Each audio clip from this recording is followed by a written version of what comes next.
So welcome everybody to the Asian Arts and Culture Center panel discussion, Karaoke, Global Technology, Local Practice.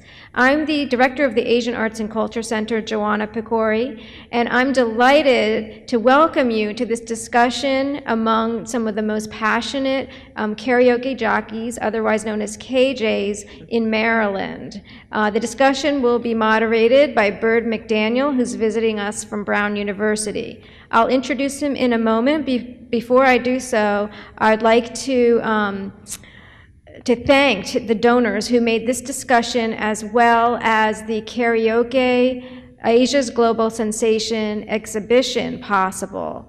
Our donors are the E. Rhodes and Leona B. Carpenter Foundation, the Maryland State Arts Council. And with the Maryland State Arts Council, they're one of our major supporters. They give us support through operational grants as well as project funds.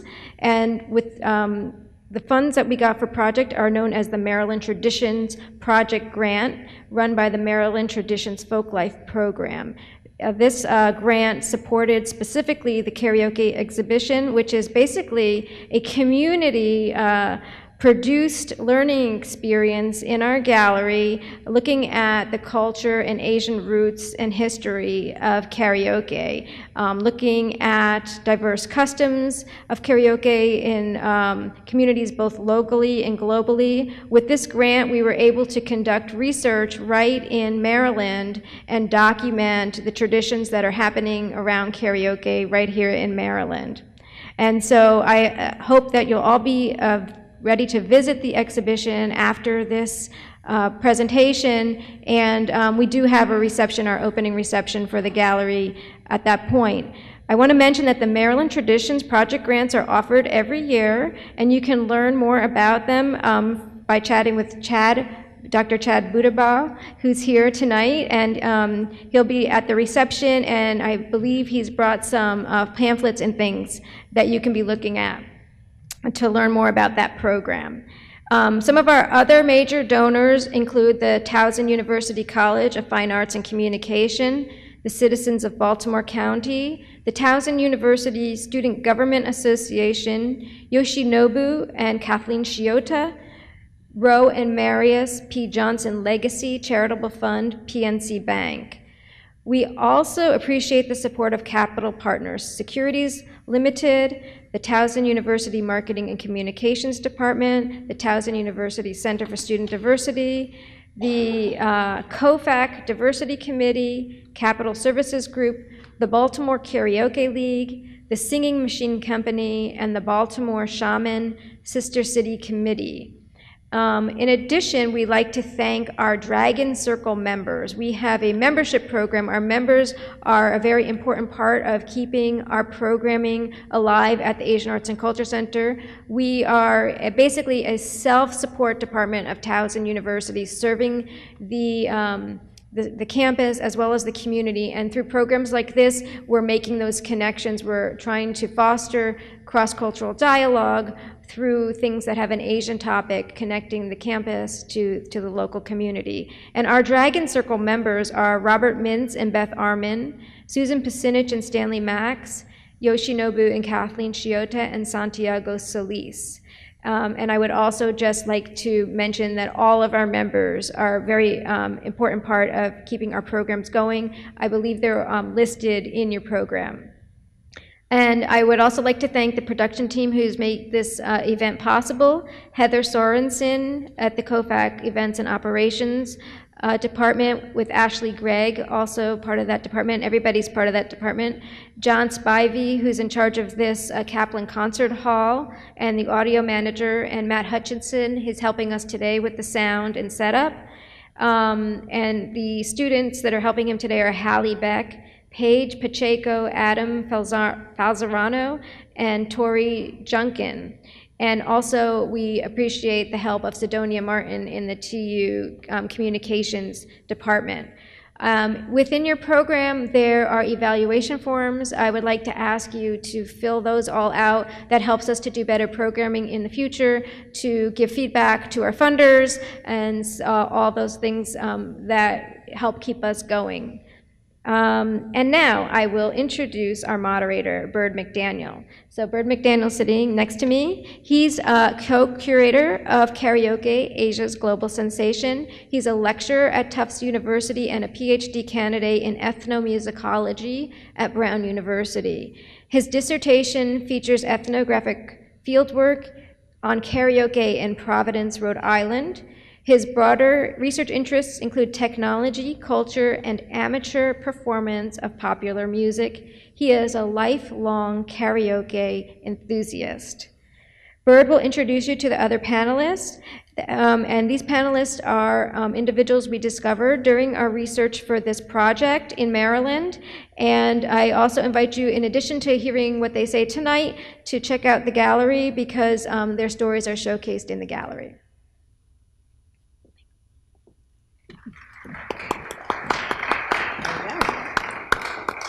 All right, hello everyone. Can you hear me? Okay, perfect.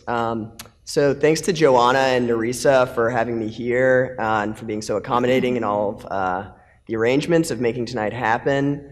Joanna is truthful when she says that I am a karaoke enthusiast. I love karaoke, so it's an honor to get to talk about it for an hour right now and then continue talking about it all night long. So I will say that I do field work on a Japanese and Korean themed karaoke bar in Providence, and my research interests dovetail with just my love for karaoke. I played a lot of instruments as a child: piano, French horn, guitar, banjo, things like that, but karaoke always spoke to me in a way that nothing else did, and so it's by far my favorite music practice, and I'm honored to be here with our distinguished KJs. I'll give them the full introduction, but I'll do the names first, and then I'll go through and read their bios. This is Rudy Lizardo, Susie Horn, Dave Gaines, Jimmy Nally, and Brooke Abercrombie. So you can applaud, I guess. Okay. Thank you. It encourages them to speak. You know, they feel comfortable. They're KJs, so they're used to applause. So Jimmy Nally is a former touring keyboard player, singer, and band leader in the DC metropolitan area, and he performed with a number of nationally known artists. He owned a local recording studio from 1982 to 1990 and started in the karaoke business in 93. And he performed over 250 shows per year, including club karaoke, weddings, bar and bat mitzvahs, birthdays, and corporate parties. Dave Gaines, aka Dave the Karaoke Guy, is a classically trained musician with degrees from Northwestern, American University, and Peabody Conservatory in Baltimore. He has 35 years of experience as a composer, arranger, bass trombone and euphonium player, rock keyboardist, and KJ. And he provides karaoke equipment and hosts karaoke for clients ranging from the U.S. Department of State and Supreme Court to Wolf Blitzer to the Discovery Channel. So you'll have to ask him about that. Next we have Susie Horn, and Susie and Rudy both host karaoke together in tandem. They perform karaoke at fundraisers, private parties, the annual Philippine Festival at the Maryland State Fairgrounds, and other venues in Maryland. So Susie has hosted private parties in Mexico City, got into karaoke and brought her karaoke equipment with her and did a little hosting in Mexico City and came back here, and she met Rudy on York Road. Rudy moved here from the Philippines in the late 60s, became interested in karaoke in the 80s, and they met each other and formed a partnership that's lasted almost 20 years. Rudy is also a veterinarian in his spare time. I want to hear about how veterinarian and KJ kind of overlap, what the similarities are between those two career fields. And then finally we have Brooke Abercrombie, who first did karaoke 14 years ago as a form of stress relief. It relieved her stress, and she founded High Note Entertainment Group, which is a mobile DJ and karaoke business. She founded that 2 years later. And she's been in the karaoke business for over 12 years, and her show at Midtown Barbecue and Brew was voted Baltimore's best karaoke by Baltimore Magazine. So welcome to our KJs. So basically in what follows, I'll ask them some questions. I have some directed questions that I'll ask them, and then at the end we'll open it up, and if any of you have questions for them, we welcome those too. So I thought we'd start with Jimmy, perhaps, if that's all right with you, Jimmy. That's fine. And I'm curious, so some people in the audience might not know what it's like to be a KJ, just in terms of the technology setup. What do you bring when you do an event, and how the kind of song list situation works? Well, I probably overdid it at the beginning because I was coming from live music. So I was used to having great sound and also had the recording studio. So when I started, I found Greg Lazzaroni at karaoke.com right up here on Charles Street, and he sold me the software. I bought 68 CDGs, which they had just changed from the giant laser disc into the CDGs. And that was about a total of 1,300 songs. And I used my full rock and roll PA system. And I came into the club, and it was a little bit much. But I had two Pioneer players, CDG players, with Q1 up while the other singer was singing. And but I really, as a musician, wanted to have good sound. I felt we always, when we were musicians, or I'm still a musician, but we always kind of didn't like the DJs because they didn't have to go through all that learning process and master their instruments, etc. So I felt like a little bit of a traitor. So when I started doing karaoke, I wanted to have maximum great sound, and that was a prime mover. But it was a lot of fun. And I got a little more savvy about moving that, and I was doing it by myself, so I was moving in these giant sound systems in and out. And now, that was '93. So as I've gotten a little bit older, a little bit weaker, a little fatter, I have a smaller system. It still sounds great, but it's lighter and it's easier to take in. And there was a time, I'd say about 10 years ago, where we changed from using the discs, the CDGs, which are exactly like regular CDs, and went digital. And that was a big moment. And you could encode your discs onto your hard drive, and then you just bring a hard drive. It made the show flowed a lot better. People would get on stage, change their mind on their song, instead of having to go to a disc box and pull out another disc, just cancel, push another song. So, and that's kind of the state of the art these days. People karaoke from their laptops or from dedicated karaoke machines. That's pretty much it. I still like to have the high quality sound, though. That's still a prime mover in my shows. Yeah. And so I want to incorporate Brooke and ask you sort of, so if that's sort of like a very specific view of the karaoke technology, I'm curious also about the kind of business dynamic from a global view, and what it's like to kind of have a karaoke business and what that's like, sort of like, I know that you've trained DJs, yes, but also, and have High Note Entertainment. So what's the sort of business side of things from a more global standpoint? Sure. And it's really interesting because you mentioned that, the different styles of karaoke, and of course American karaoke has a different bend to it too. Like right around the corner from me is a Korean karaoke place where you have the little private rooms and the whole 9 yards. And initially when I started looking at karaoke as a form of business as opposed to stress relief, somehow or another that just almost sounds oxymoronic, but with the other.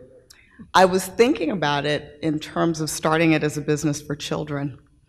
My daughter, who sings professionally now, but back then was just a little tyke, and she loved to sing and she loved to do karaoke, but I couldn't, of course, take her around to the bars with me. So we had to set up in the house, but then, of course, and as Jim talked about back then, it was CDs, and we only had so many CDs in the house. The professionals had like hundreds upon hundreds of CDs, and we had like a few. So and I started thinking about how kids could participate in it, and that's where the whole business side of it started for me.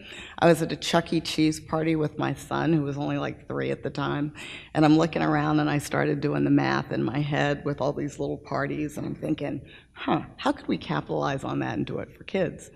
Well, I hooked up with a local restaurant and organized it so that on Saturdays I had a block of space within the restaurant that was just dedicated to me, and I ordered cakes from a certain place and helped people with invitations and decorations, and we did karaoke in a corner for kids, and I would charge them a flat fee, and they would pre-order the meals for the kids, and that was a lot. It was a whole lot. So, and then after that, people started looking for me to do karaoke in bars because they were familiar. We lost one of our karaoke DJs in one bar, and so they asked me to step in, and that is how it started to take off in bars for me, and then I sort of left the children's thing aside.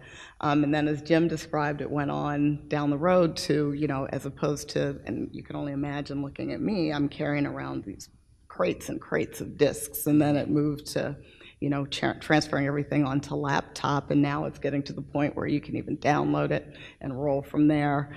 And then there's, song slips are starting to go away.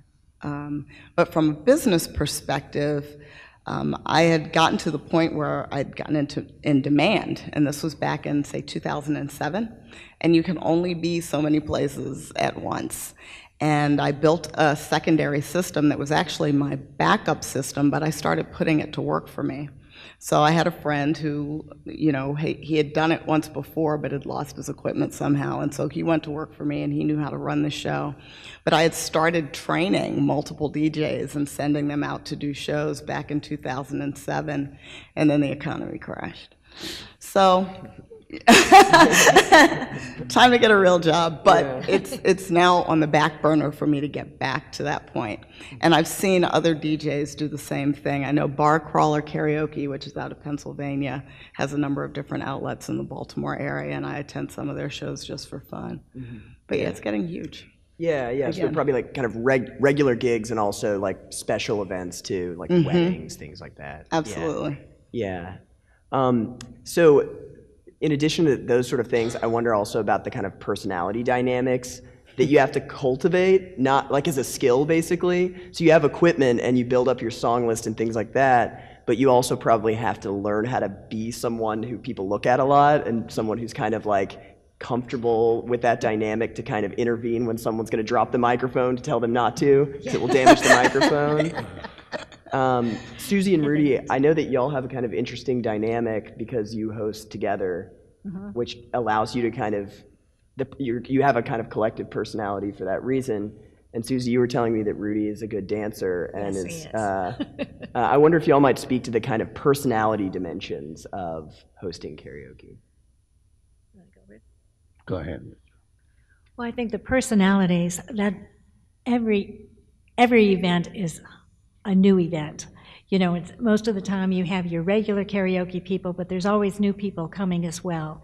And you find out those that come regularly, they all have names. No one really goes by their real name, is that right? There's nicknames, But everybody around town knows them as that name. And getting back to as far as personalities, the KJ, I guess, is your everything. They're coming to you for how long is it going to be till I sing? I have to leave early. Do you think you can get me in? So those that sing regularly, they know there is a routine, and you do have to wait in line. We've heard it all, and we want to be fair to everyone, because the main thing is you want to keep a rotation. You want to keep people coming to your show. They respect that you do a fair show. And there's always going to be issues. You can't please everybody, but I think if they know that you're doing the best you can with a fair show, I think that's the best you can do. But I keep Rudy along. I met him actually at a karaoke.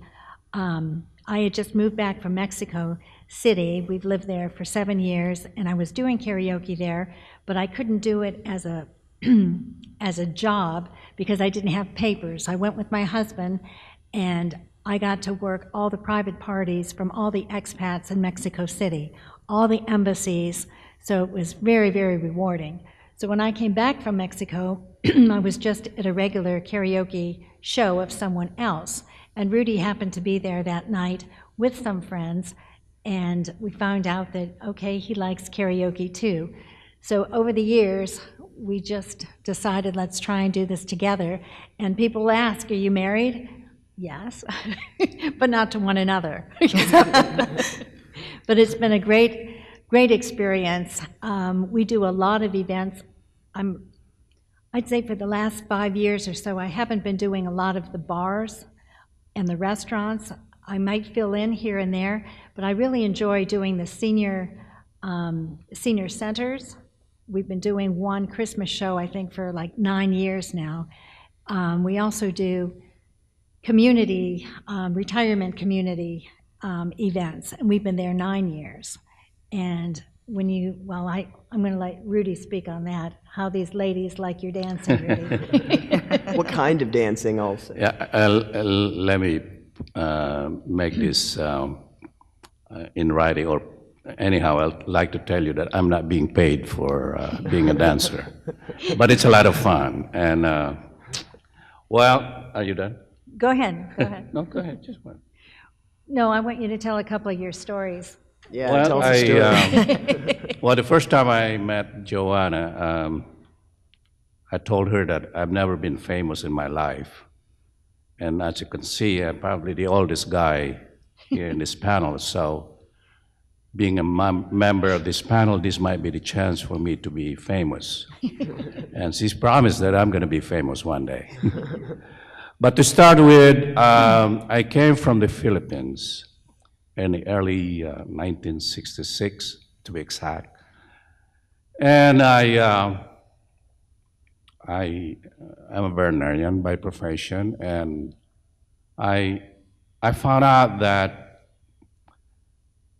in the Philippines, at least when I was going to school or when I was growing, probably karaoke is the best way to relax, to meet people, interact with anyone that you'd like to. And it's amazing how you could see different ages, from little guys to older people, how they perform. And as you know, Philippines is a very westernized country. So it's not unusual to see a young kid sing an English song with the right diction, timing, and everything. And but then when you're done and start talking to them in English, you could hardly understand them. But that's the power of music, I think. And it's going back to these ladies. I find it very satisfying to interact with them and dance with them. They range from ages 50s to some in the 90s. And I think I remember one that's over 100 years old. Wow. So it's not just a matter of being able to dance with them, but make them feel that they're part of the program. And I think that you can tell that they like doing it. And over the years, I've been dancing with them forever, and that's almost what, 9 to 10 9 years. years of the one So place. I'm still waiting for the day when Susie will give me a raise, but that's not happened yet. But I'm sure you guys, in one way or another, you've experienced karaoke in any local bar or at home. And I can't think of any way besides taking medicines, maybe, to relax yourself or get rid of that stress factor, if you will, by singing karaoke. So I would encourage you to do so. If I could just I have to tell you the story about May. May, I think at the time, was like 94. And the very first time we went, well, she was 94 when she's no longer there, but when we first started there, she was walking on with this walker, just shuffling her feet like this, barely could move. She was sitting all the way in the back. and Rudy was dancing with the ladies that were up closer to the front, but he wasn't going to forget her in the back. So he goes like this. You want to dance? Okay. She scoots herself up like this. She danced like there was no tomorrow. It was incredible just to see that, even though you can't show it in many ways, either you can't speak well at that age or you can't move that well, inside you still have the feelings that you wanted to do, for so long. So she gets up there, she's dancing with Rudy, and we're all looking, in amazement, like, oh my gosh, look at May. Well, May walks herself down the aisle back to her seat, and we had to say, hey, May, you forgot your walker. It was just incredible that, mind over matter, that she was having such a great time that, she didn't have her walker with her going back. Yeah. That's a beautiful story. It's one of my favorites. Yeah. Dave, I know you have had some interesting clients yourself based on your bio and your list, and I'm wondering if you could tell us a story about an interesting client that you've had. Wow. First, I have to apologize. I'm getting over it. I don't normally sound like this, so I'm desperately trying to get over a really bad cold, so I apologize. It's really hard to top the Supreme Court, I guess. I feel like that's a good story. Yeah, I vote for that. Well, a lot of the stories, the clients that I get, and this is probably something you guys could have had similar experiences where one thing leads to another.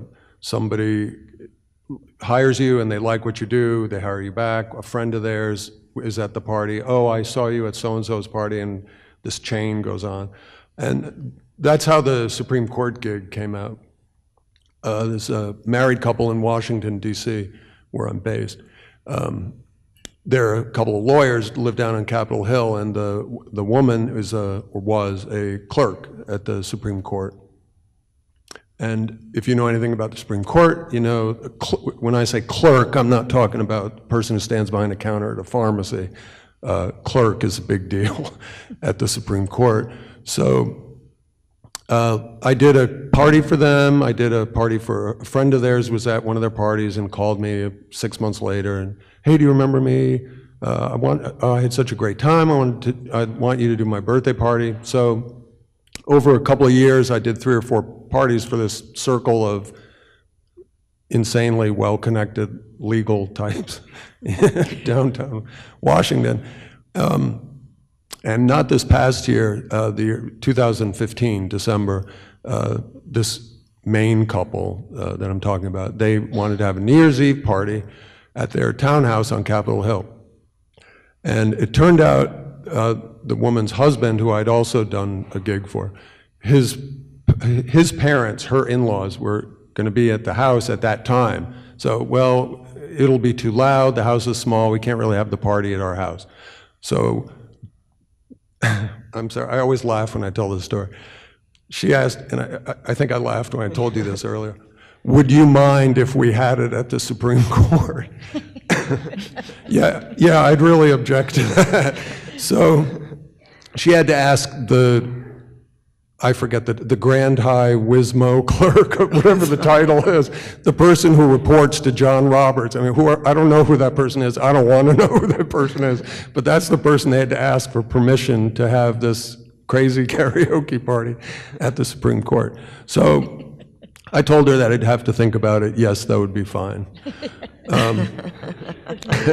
So, and the process, that's a whole other story, particularly if the party had been 20 years ago, it would have been one thing, but try to imagine what it's like going into the Supreme Court building in Washington, D.C. these days, dog sniffing, et cetera, et cetera, et cetera. It took almost an hour, excuse me.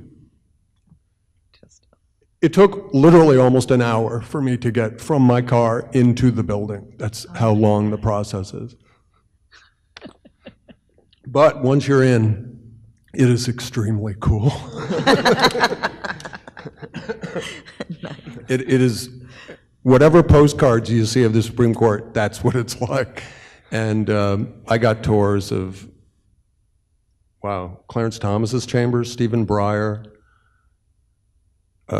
It was totally bipartisan. I saw the conservative justices, the liberal justices. I went into, I couldn't even remember the names of all the offices I went into.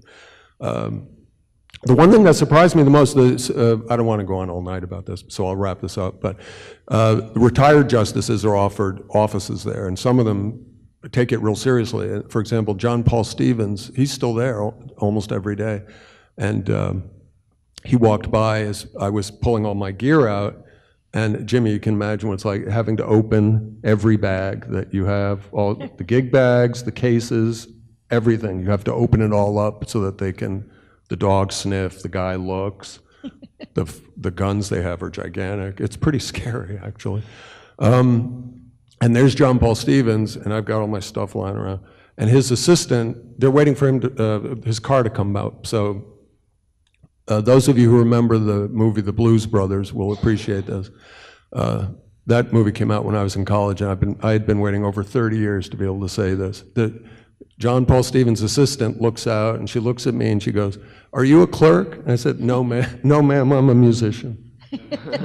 Straight out of the Blues Brothers. So Nice. it was, anyway, so the Supreme Court, that was quite a highlight. Wolf Blitzer's show, The Situation Room on CNN, I've done 4 of their parties, and they've told me that I can't officially say that I'm the official in-house karaoke provider for The Situation Room with Wolf Blitzer. He's a terrific guy, great crew.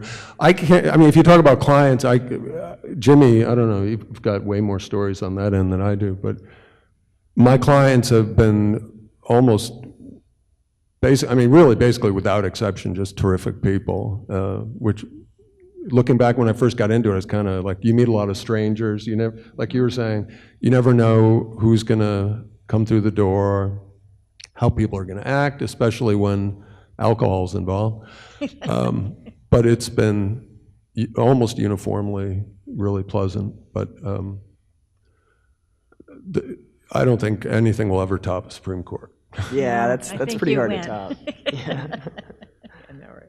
Well, so I think that is kind of a very unique karaoke environment, and I wonder, collectively, just asking anyone who has something to say about karaoke kind of across cultural contexts and just different types of events and how they might bring about a kind of different karaoke dynamic. Maybe one stands out to you as you kind of think through your career, maybe one feels particularly worth mentioning, just how different groups of people might do karaoke differently.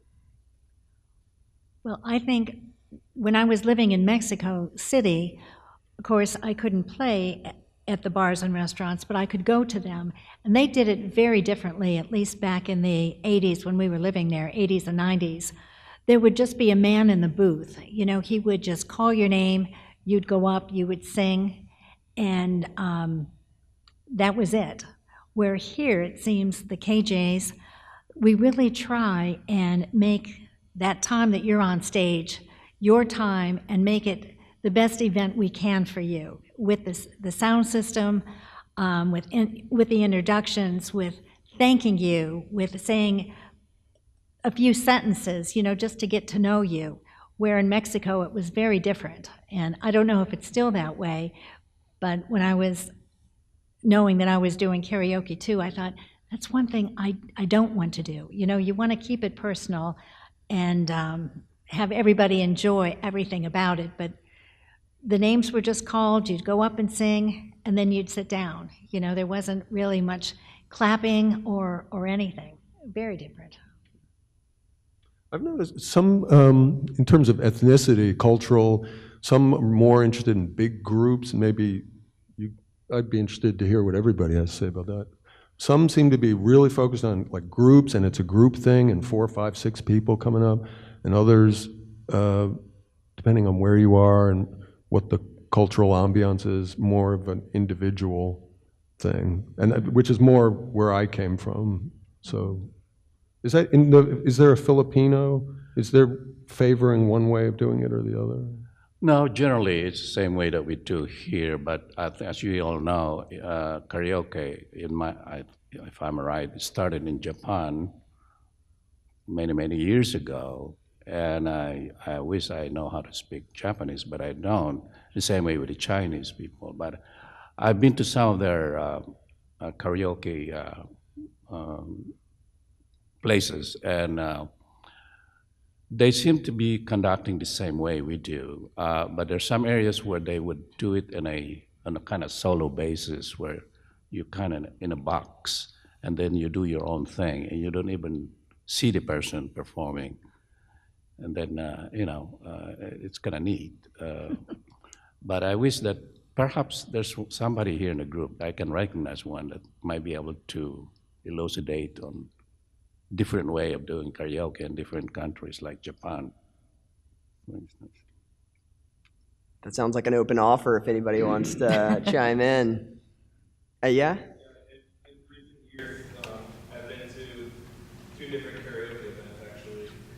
One at a Filipino restaurant, and it was just as you're describing, everyone's there eating their food, having a good time, and then someone, then there's a guy, the KJ, I guess, now is the term. Good use of the word, yeah. Good job. And he's just being a, goofy guy saying, hey, come on, everybody, let's, and then he's having people select tunes, and then people go up and sing. It's a fun thing. Like sometimes, there's like kids dancing and everything, for the more upbeat tunes and everything. It was a pretty good time. And then I also have gone to the booth setting, and that one seems more like that's like meant for like groups of friends who want to come in for like a birthday party. You rent a room for a couple of hours. They most of the time they'll be serving drinks, probably overpriced. And it is definitely different. That one's more like a personal thing. I like both of them for different reasons. I definitely felt more comfortable doing things like the Titanic theme song and stuff like that in the more personal setting. But then more like popular songs for the group setting. It's just kind of different dynamics. It's fun. They're both very fun, but I think different, definitely for different. Would depend on what you're looking for. Yeah. Very good. Yeah. I know for me, as a DJ, sort of going across, and I'll say subcultural, because I think all of us probably DJ in very similar settings in the bar, the party scenario. But then, like for example, I said I started off with kids, and working with kids doing karaoke is very different than working with adults. And there's sort of this silent period, like in the tweenage to teenage years, where kids just don't want to participate at all, and then when they become young adults, and they get their first taste of alcohol, it's all over again. But kids don't need alcohol to get the microphone. They want the microphone, and they want it now. And one of the most interesting phenomenons I've noticed with children is hilarious. One kid will be on the microphone, and instead of having an audience, they've got 20 kids behind them staring at the screen like, wow.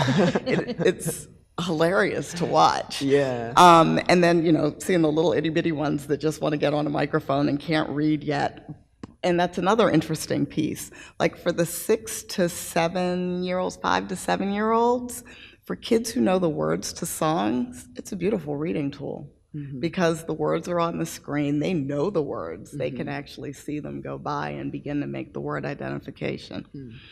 But skipping ahead to the adult crew, it's really interesting because I've played in all kinds of different venues. And like one of my shows right now, I do the cast parties for the Hippodrome Theater. And of course, these are all people who do Broadway. And so you would think after performing all night long, they'd be done. Wrong answer. They're still singing. They want more. And they want the mic, and they're having a great time, where other people might be more reluctant, and you have to encourage them to take care of their bartenders and get some liquid encouragement. But then you'll see different setups. Like, for example, if I'm dealing with a predominantly African-American crowd, people who can't sing tend not to get on the microphone, and there's this competition thing that goes on where people feel the need to get out there and just really show their pipes, and it's like, okay, enough. But on the flip side, I like the mixed crowd where you get some people who can sing and some people who really can't, but everybody's having a really great time, and I know Kira is familiar with that scenario, but everybody's having a really good time on the microphone, making, as I call it, a joyful noise, just having a blast. And those are probably the most fun. And then I've also been in a scenario where I was in a country, and for lack of a better word, I'll say a redneck dive bar down in Beltsville. And oddly enough, there were people who were there who, it's a country bar, but they wanted to hear hip-hop music. So then I had this person who wasn't a regular in the bar who didn't want to hear hip-hop, and he wanted to hear country. So I found a happy medium, and I played, there's a bluegrass version of Snoop Dogg's Gin and Juice. Oh, yeah. Yes! This is karaoke? Yeah, well, Not yes, DJ. it was all of the above, but it was so funny, and we were having so much fun. But again, the people who were singing could sing anything from, Redneck Woman by Gretchen Wilson all the way over to, Whitney Houston, or you might get some disco. I mean, they were just all over the place, and the filler music was all over the place, but it was a little country bar, like really in the backwoods, and, people with the long necks, and the place was just very backwards. It was fun, just lots of fun. I think sometimes it can be a challenge to find the right taste of a group of people. And so I know I've had the experience of giving a terrible performance, basically, where I thought everyone would love a song, because I've had experience performing it where everyone did indeed love the song, but I read the room in the wrong way. And people just, I thought like, oh, everyone in this room loves like 90s music, so this is a great choice, and it was not a good choice. So you sort of, that's a dynamic that you have to kind of work with, is like, what's the sort of like common experience that everyone has in this room? Does everyone love Journey songs or not? Or what's the... Jimmy, I wonder how you navigate the kind of interpersonal dynamics when you're hosting, and sort of not managing people, but kind of like keeping everyone happy. Well, you can't manage people. That's what you learn. But I tell you, the fun thing about karaoke is it's universal, as we've heard about. And I learned early on really not to ever stereotype, because I've had African American guys come up and sing opera and country, and you've had white people rap and everything. It's all mixed up, so you just never assume anything. And but getting back to the cultural thing, I had one experience that was more a window onto protocol of a Chinese business meeting, but I was hired to do Chinese karaoke. So they bought me all these DVDs, which were in Chinese script, so all I knew was, what number do you want to do? I can't read this, obviously.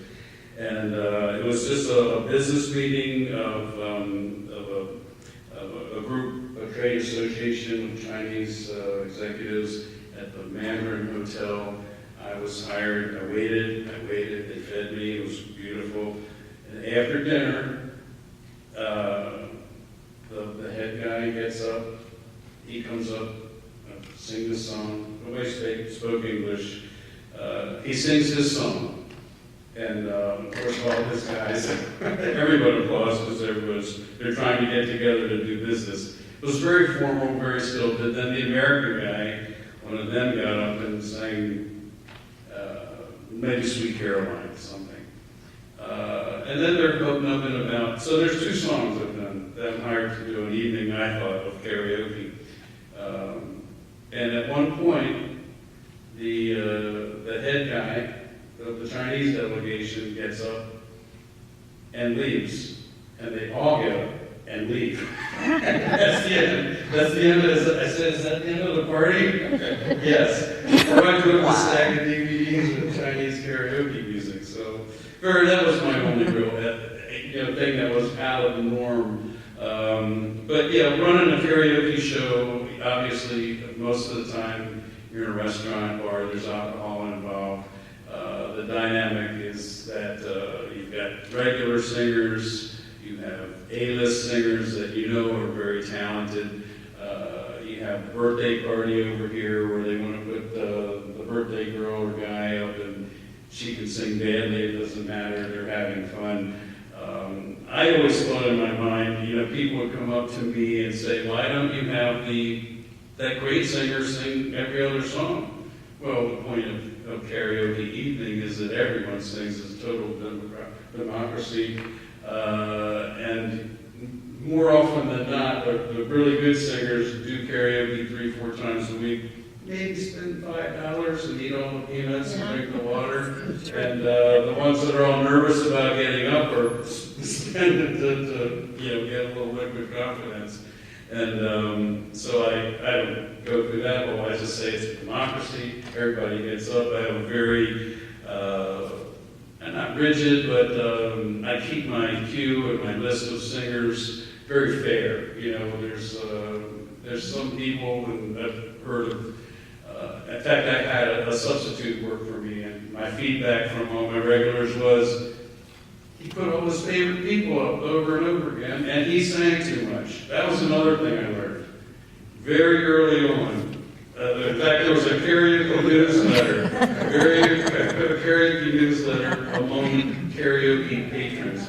I know what you're going to say. Top 10 lists of pet peeves at a karaoke show. Number 1. Host sings too much. They don't care how good you are or whatever. They want to hear themselves sing, and I learned that quickly and never had. Well, you're running a party, even if it's at a bar, it's still a party of some kind, and it's not your party. Right. They're the paying customers. Exactly. It's not look at me; it's look at them. So as far as handling a crowd or whatever, it's. I just try to be pleasant. I basically, most of the time, like I was telling you, if you have a really bad singer and they're a regular and they know they're bad and they can take a joke, I'll say something like, boy, that was something. Or, you pick one key and stick with it, or, just general little Don Rickles-esque stuff. But, if you, only with somebody but in general, you're complimentary always. Yeah. And or I'll say, hey, I paid to compliment you. I don't know how many other of the KJs on the panel have experienced this too, but you were bringing up the business aspect of it, and it got me to thinking about one of those things that can drive you nuts. It's like the different types of businesses. There are private parties, there's your regular gigs that might be in an establishment where, again, it's a bar or restaurant, so they're depending upon the revenue that comes in from the patrons, and then it might be like a regular gig like the senior center. And I know with the regular gigs and like the bars and the restaurants, sometimes the bar will place a great deal of pressure on you, the karaoke DJ, to market, promote, and draw people in. Yeah. And it becomes an additional pressure that goes along with the gig. It detracts from the fun, because sometimes a really good karaoke show is not a lot of people, and everybody gets the opportunity to sing 2 or 3 times. If you pack the place out and everybody wants to sing, sometimes you're at the end of the night and there's 10 people who just got the nerve up to sing and then they can't. So. Yeah. I have a good anecdote. It was early on, and I was doing a show, and the owner of the bar came up to me and said, please don't let her sing again. She's making other people leave. And I said, but Greg, that's not what this is all about. And she overheard this. So her feelings weren't hurt. She just quickly had the best comeback ever. She said, other people suck. He had no comeback from that, and it was true. And I've always defended my singers, no matter the good, the bad, the ugly, the great, whatever. It's very universal. And one of the dynamics of a karaoke show is that everyone in the audience, 99.9% of the time, is supportive of the singers with applause and whatever. and it's just a good feeling. It's, you know, bad, the good, you know, everybody gets the same amount of applause. And sometimes if somebody really screws up, they get more applause, you know, so it's really nice feeling that way. If I hear a boo, I'm out there in their face. You know, there is no booing. There's no booing.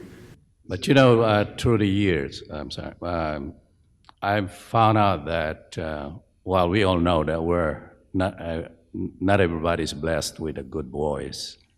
But I found out that even guys or any singer that would like to sing and improve their voice, it can be done. And I had examples of good people that I knew then that could hardly sing.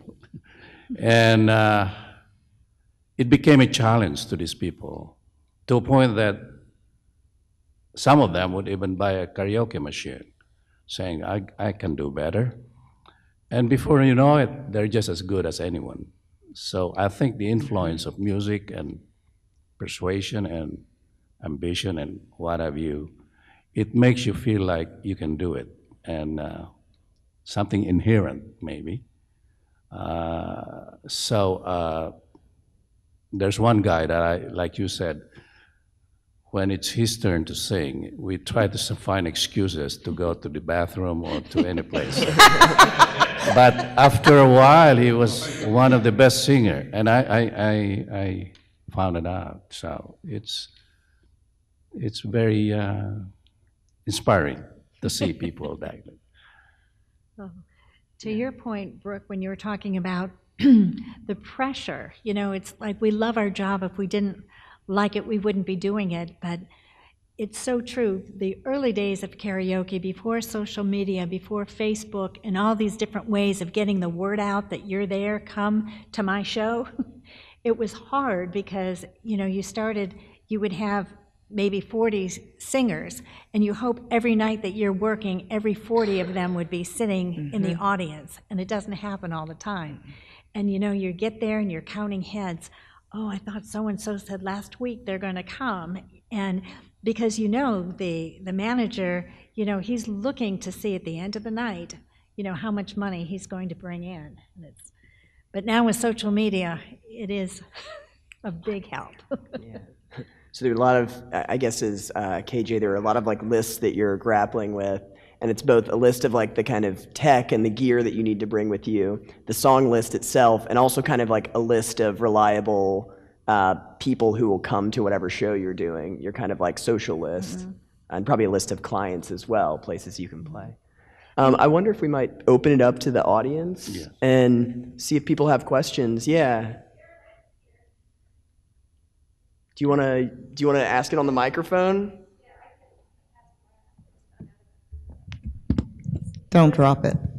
Yeah, don't drop it. Don't sing into it. Oh, that might. Anybody want to sing? Sorry. Yeah. Do you have what song? Hello. Oh, cool. Hi, my name's Daniel. Rudy, I've met you before. I was wondering if you've seen the movie Step Brothers. What? What did he say? Have you seen the movie Step Brothers? Step Brothers. Step Brothers. Have you seen that movie? Step Brother? Will Ferrell. Okay. Well, A they movie have you said? Yes. Okay. Well, they have No, I don't think so. Towards the end of the movie, they start a karaoke business together, and they call it Prestige Worldwide, I believe. And their philosophy is to only let the A-listers sing, and they would kick off the people who are bad at singing. I was wondering if you guys would agree or disagree if that is a successful way of running a karaoke business, if it would bring you more money or not. I don't know. Well, if you're at a bar, karaoke, like everything else, is a capitalist enterprise, and it's all about bringing in the greenbacks. It has nothing to do with music. And this is 35 years of music experience telling you this. You don't believe that. My father, my very pragmatic father, would agree with that. So in a situation, I think Jimmy alluded to this earlier, if it's the bad singers who are dropping all the money at the bar, the guy or woman, whoever who runs the establishment, They don't give a damn if you can sing or not. All they care about is the booze flowing. So from an artistic perspective, which I have an innate appreciation for, yeah, terrific. And sure, in the perfect karaoke world, all night long, people hitting those Whitney Houston high notes, not getting pitchy, great. But at the end of the night, if the bar owner has laid out more money paying you than he took in that night from patrons, you're not going to be working at that bar for very long. So that's really what it boils down to. Yeah, I do like 98% private events now, but at the bars that I've worked at, very similar experiences, I'm sure, here. In terms of just your eardrums, you want to hear great singers, but it's about having a great time, and as the evening wears on, people are having a great time, their wallets get a little more open, and they generally start spending more, and that's what enables you to... I've had to gently remind the great singer, I'm thinking of two people in particular, who used to come to the Uptown Tap House in Washington. One drank water, literally, and the other drank Diet Coke. And this was every single time they came. No food, no booze, water, Diet Coke. And they were regular, so they understood the whole way. I'm at a university, which is where I'm comfortable, so I could use words like normative. So I'd say normative for this culture that we're in, the karaoke culture. They were hip to how things are supposed to be. And when you're in that situation, one of the ways to be hip with the way things are supposed to be is to spend money, and they weren't doing that. So that place went under, and it didn't surprise me after a while. But so the bottom line is, spend money, sing, don't sing, doesn't matter. If you're spending money, that's how you're going to have a successful Just leave a weekly bar, donation. karaoke business. Private events work very differently. We could talk about that later, but correct me if I'm wrong, but if you have a weekly bar gig, it's in your best interest to encourage people to take care of those waiters and waitresses. Well, I'm going to have to go see Step, I'm going to have to rent it on Netflix, see Step Brothers, because my only experience with that was I was hired into a bar, and I walked in to set up, and they had a gong, which told me this is not going to work, because I already knew that karaoke was about everybody singing, so if we're going to belittle all the bad singers by gonging them off the stage, we're going to have a very short list of singers. So I begrudgingly did the show, and I made a rule that if you gonged someone, you had to finish their song. Ooh. And that proved to backfire because there was a lot of people waiting to sing, so gong and then they took the mic. But in general, Will Ferrell and whoever else was in that movie, I'd be anxious to find out how their business did. Because if they're only letting the good singers sing, that's not going to work in the real. Yeah, how did that movie end up? It was just a business plan. It didn't. Okay. But we'll leave it at that. Yeah, big surprise. You'll have to Room rent for it. lots of activities.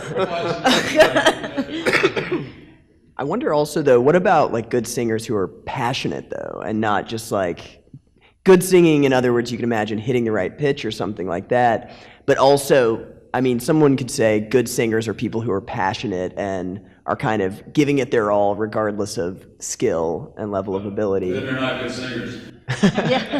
Well, but they're so conservative. To do all the histrionics, I had Les who came in 3 times a week with his plastic guitar. And, he was passionate. He wasn't a great singer, wasn't a bad singer, and he could move his fingers on his plastic guitar, to make it look like he was really playing the notes. But, it was very passionate, but he wasn't the greatest singer in the world. And after I'm talking 5 years of this guy coming into my shows, he was gone for a while. He came back without the guitar. And, Les, where's your guitar? And he said, I don't want to talk about it. So I'm thinking he might have gone into a show somewhere where somebody really didn't like his guitar. They let the air out of it. Really like his singing, or I don't know what. Let's hope but, not. Yeah, there are passionate singers, Yeah, but yeah. they're not good singers. But when I talk about a good singer, it's a good singer. You know, an A-list singer who's singing the right notes in pitch and to do it for real. You know, basically get out there with a band or whatever. Yeah. Okay, let's go. Hello? Okay. So this past weekend I was at a music educators conference, and I'm an aspiring music educator. So I'm wondering, Miss Brooke Abercrombie, you mentioned earlier about using it as a word competency tool for young children. Do you have any other, and also for you guys, I mean, do you have any idea of how it can be used as an educational tool? Because when I was at the conference, I didn't see anything about karaoke. It was, there was nothing there. It was all the ORF instruments, they're all just preset scalar xylophones and recorders and whatnot. And per Dave's comment, as per serious music, I don't know that you would want to enter into, well, but then again, if you're looking at those opportunities for, word recognition, because again, the words come across the screen and they change color at the same time that the word changes. So as the child is singing, the words are there and they can actually read if they know the song already. And of course, if they don't know the song and they haven't learned to read yet, that could be problematic. But it's like I can see that, but I don't know with regard from a musical education standpoint, other than maybe teaching harmonies or. Well, English as a second language. I've done 1 or 2 gigs with people from other cultures they found that it's a tremendous aid in terms of English, ESL. For obvious reasons. And also, it's not quite the same, but the one thing I've noticed, and I've talked about this a lot in other venues, the psychological lift that you get is, I take it very seriously. I didn't realize this at first, but it's something I started to see at office parties in particular. In an office environment, people with strong personalities, people with weak personalities, people who are shy, people who are outgoing, and they'll be in a party situation, they have to interact with each other differently than they would interact in their cubicles through a normal workday. Some people find that very exciting. Some people find it extremely terrifying. And I have seen more than once the people in the latter category who are convinced to get up in front of the microphone. I'm sure you've seen this. And because of one of the norms of the karaoke culture is the applause, which somebody mentioned. You always applaud. I cannot emphasize that enough. I'm sure everybody here would agree with me. You never boo or criticize somebody at karaoke. That's not what karaoke is about. Get on some of the stages I've been on in places like Northwestern and Peabody, criticize all you want. We're there, we put ourselves out for criticism. That's fair. Karaoke, no way. And it's extremely inappropriate to do that. So when you convince, the reason why I'm getting serious about that is to make this point. Somebody in this category that I'm talking about, they're in an office party, they're shy, they're not used to interacting with their colleagues in this way. They come up in front of, they pick the song that they like, and this supportive crowd, it almost is like you've blown up a balloon and it's all just, this big huge balloon is blown up in front of you that came out of nowhere. All the support, people, a room full of people applauding. It doesn't matter if they're singing every note on pitch or not. They're trying. It's obvious to the people, to their colleagues, that they're not the world's greatest singer. That's the essence of karaoke. It's entertaining. People are having a good time. The person's trying and getting all the support coming back to the person singing from the audience. And I've seen people's eyes light up. Don't think that experience is going to be forgotten. Don't think that person is going to ever forget that experience. Even you might think it's trivial. Well, a person sang a karaoke song at an office party. I'm telling you, I've seen this happen. It may be the last time the person ever does it, but 30, 40, when that person retires, A person is going to say, you know, there was this one, you seem so happy at this retirement party. Well, 36 years ago, somebody convinced me. It sounds funny, but it's the kind of thing that people, I've said, I think it's somewhere in my promo brochure, that karaoke has the power to transform lives or something like that, which sounds kind of pretentious, but this is this is an example of where that can actually be the case. And particularly, if you don't know English very well and you're getting up in front of a room full of native English speakers and singing, wow, more power. I didn't think anything was going to ever be harder than my audition to get into Northwestern, but that is way more difficult comparatively. Do you understand what I'm saying? So more power to those people. And that's the type of experience that really, early on when I started doing this, I thought, wow, this isn't just entertainment. This could literally change people's lives. Yeah, like bring a classroom together, you know, Team building, exactly, yeah. Mm-hmm. I'm going to check the time. I'm not texting on stage right now. So maybe one more question. It was just going off of what was just being said, and his question about, like, I guess it being used for, like, learning or, I guess, therapeutic tools almost. It could also be used to benefit those individuals who stutter. You guys have probably seen tons of examples of that, but it's very useful, especially for, like, speech language pathologists, to use music as a tool for someone who stutters, because it uses the other side of their brain, the more artistic side, and they can actually get those words out. So Wasn't it King Edward who used it?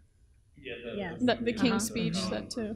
But I actually did a gig for the Stutterers Association. I don't know what it was, but it was a convention in DC, and I thought, you know, this will be interesting, another adventure.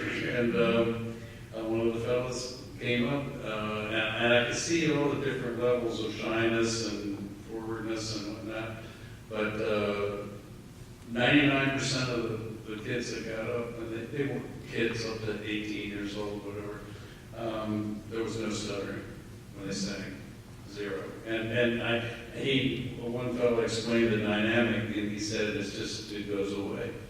I don't know, he didn't really explain it, because I don't know if anyone really knows why that is, but, and there's been a couple of entertainers. There was Mel Tillis, the country entertainer, who could sing all the country songs, and the stutter just went away. And but anyway, to your point, that was one of my little adventures, and you know, you kind of.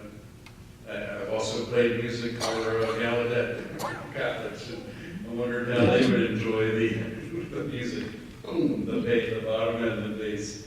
They dug it. So it's hard to explain the phenomenon on how a person who stutters quite frequently during conversation, and then when it comes to singing, he or she is perfect.